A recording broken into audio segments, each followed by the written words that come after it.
Hello and welcome to Dodie's Stitches of Love and to my beginner's guide to crochet. This is going to be the first episode where we're going to look into all the equipment you may need, some terminologies you may hear, and we're going to learn some stitches. So of course the first thing we're going to need is some crochet hooks. Here I've got some very basic crochet hooks which are metal, and these tend to be the hooks that beginners start out with. You can get other kinds of hooks that have a bendy handle, for an example. You can get these flat ones that have a nice rubber grip, and of course they all come in different sizes, so they can start very small like this 1mm, and they get larger and larger. For an example, this is a 12, and they go all the way up to a nice big chunky 25. This would be something you would use on a blanket, for an example. Your number 1 there would be something that you would use on a lace work or micro crochet. Just get those out of the way. Other things you might need are a darning needle, some stitch markers, and some scissors. So when it comes to yarn, there are many different types. We have here today, I've got you some cotton. As you can see, this is nice and smooth. It has a little bit of flex to it, and this is often used for wearables, face cloths and scrubbies and things like that. Here I have some DK yarn. DK just stands for double knit, and with this you can see it's lovely and soft. Has a slight little bit of flex to it, not as much as a cotton. Now the good thing with acrylic yarn, such as this DK yarn I have here, is that it's very affordable. Also, if you need to pull it apart, it comes apart quite easily, and it keeps its fibre and its shape, so you can reuse it. So I would actually advise this for beginners. When we wind our yarn into this shape here, that is called a cake. When you first buy it and it comes like this, we call this a skein. Now, you're probably noticing that I'm using the word yarn and not wool. The reason we do this is because we very rarely actually crochet with wool these days, because we would normally go with a cotton or an acrylic. Now all your acrylic and all your yarn will come with a label. Your label will tell you how many grams are in your skein. It will give you the washing instructions, and it will also give you a recommended hook size to use, like here. Today, however, I'm going to be using this DK, and I'm going to be using a size 5 hook. You can find your sizes on the arm of your hook or in the center here, like with the metal ones.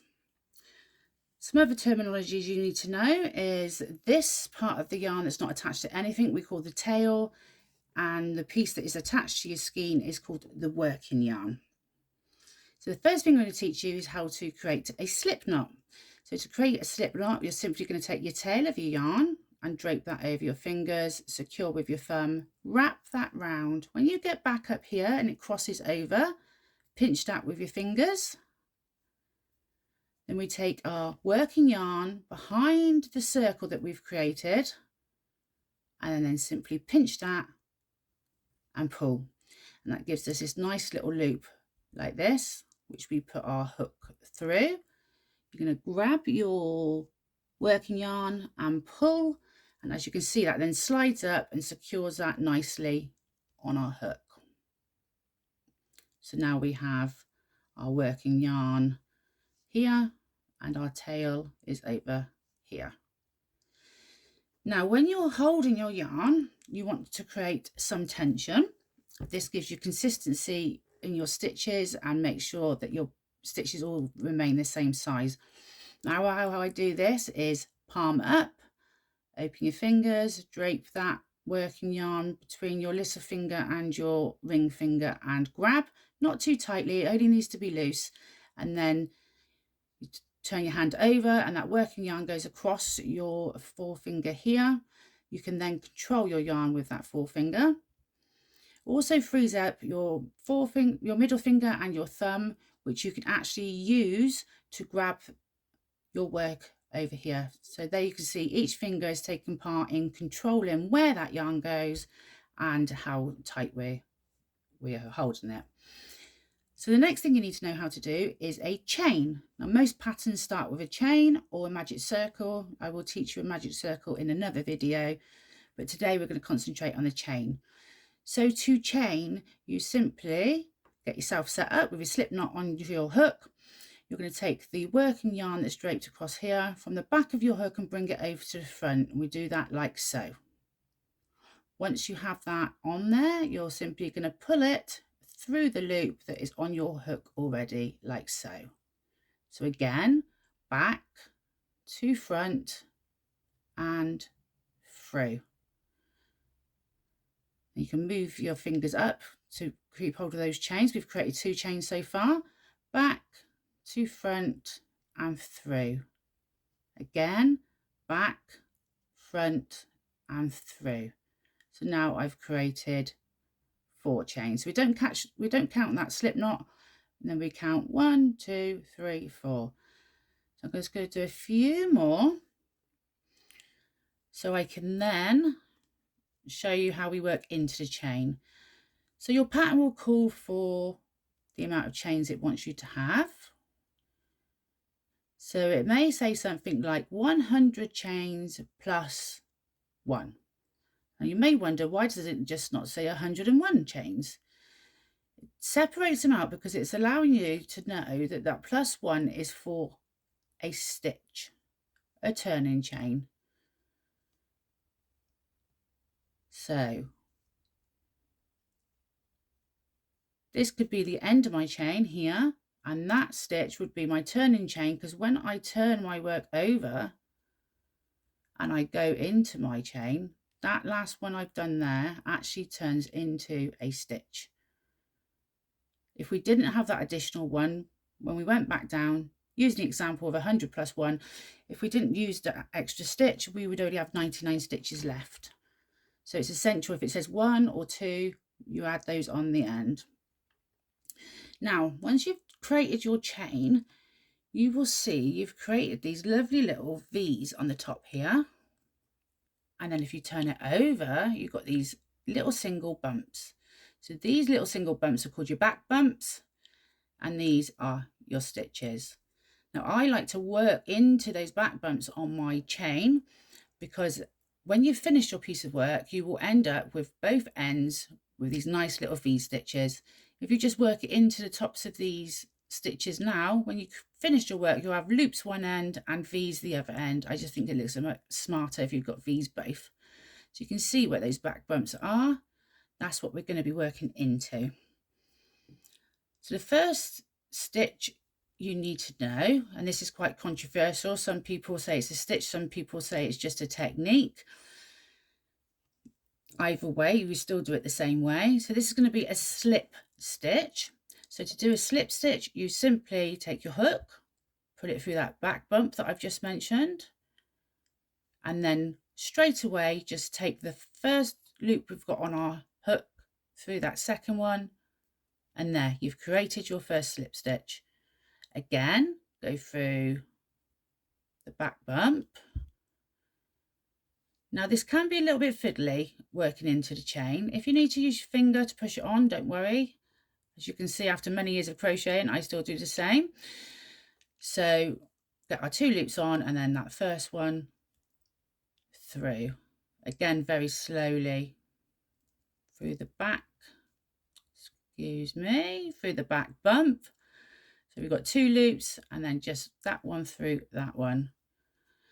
Now slip stitches are used to jump across stitches if you need to in a pattern without creating any height, or to join a round when you're working in a circular motion. So again, we're not creating any height, we're literally just getting our stitch to move over one space without creating that height. So that's your slip stitch.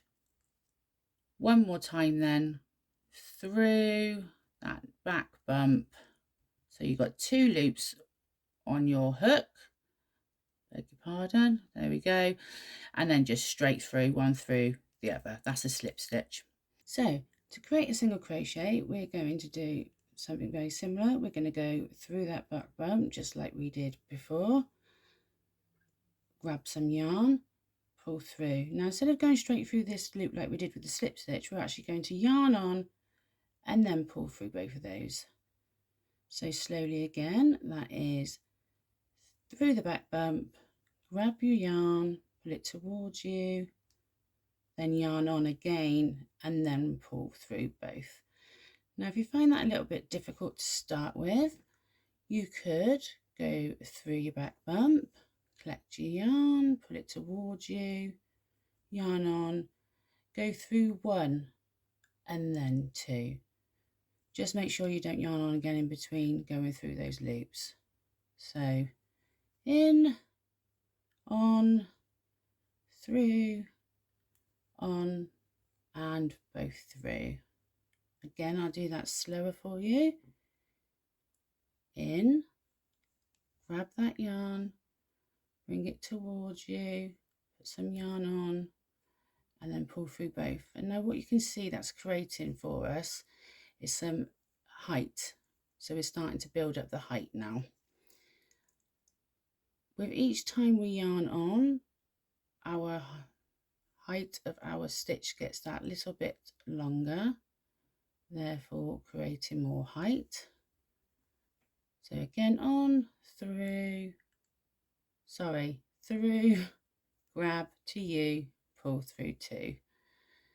So through that back bump, grab your yarn, bring it towards you, put your yarn on. You see we've got 3 loops at the moment, and then you go through those 2, so you've always got your remainder on your hook. And single crochets are commonly used in a lot of patterns.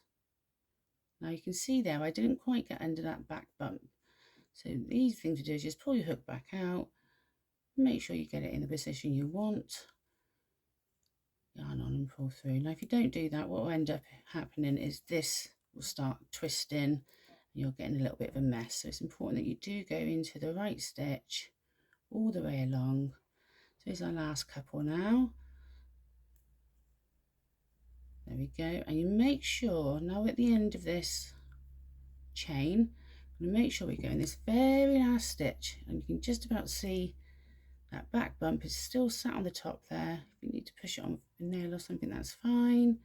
So we've still got our 2 loops on and through, and that completes our 1 row of single crochets. Now you can see that's definitely a lot higher than our slip stitches were down the beginning there. If we're going to go back down doing single crochets, we would just chain 1, turn our work. So that's simple as that sounds, just turn it round. And then we would continue our single crochets by going into the top of that first stitch, pushing your hook through the top of the stitch. So you're going through the V this time rather than just a bump. So you're going to go through both of those, make sure you've got both on your hook.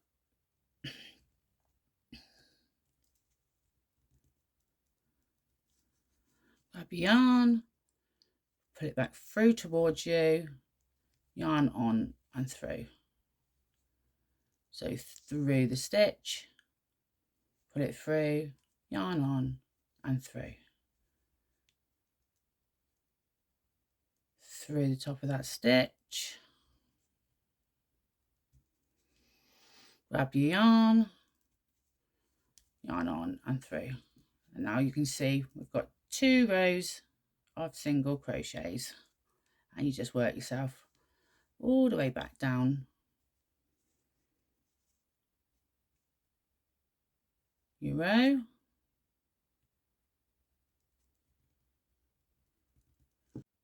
So guys, I'm going to leave it there for today with our 2 rows of single crochet. I hope you've learned something today. I will hopefully see you in the next episode. Bye!